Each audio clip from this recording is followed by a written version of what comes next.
Bayangin kamu ada di lantai 100, di sebuah gedung yang paling tinggi. Dari ruangan kamu berada, kamu bisa melihat ke bawah melalui gedung itu dan menyaksikan orang-orang akan jatuh ke bawah. Tiba-tiba timbul dalam pikiran kamu untuk menjatuhkan diri kamu juga dari ketinggian tersebut.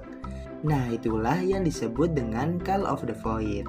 Atau bayangin kamu sedang melaju sendirian dengan kecepatan yang sangatlah tinggi di sebuah jalan. Lalu tiba-tiba kamu berpikir, bagaimana jika kalau kutabrakan saja motorku ini ke pembatas jalan? Nah, itulah yang disebut dengan Call of the Void.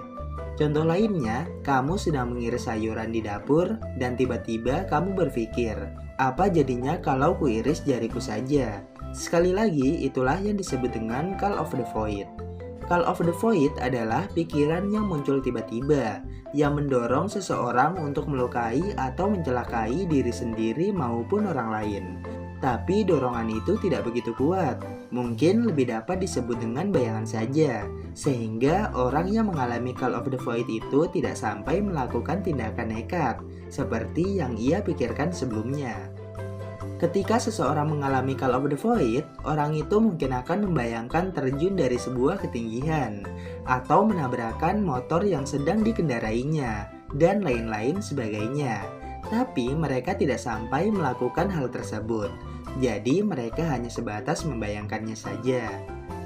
Dalam bahasa Prancis, Call of the Void disebut dengan La Peine du Vide, yang berarti dorongan untuk menjatuhkan diri ke dalam kehampaan.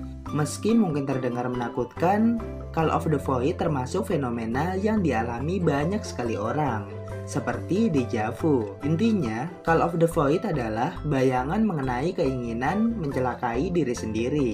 Namun, orang yang mengalami hal itu tidak sampai benar-benar mencelakai dirinya sendiri.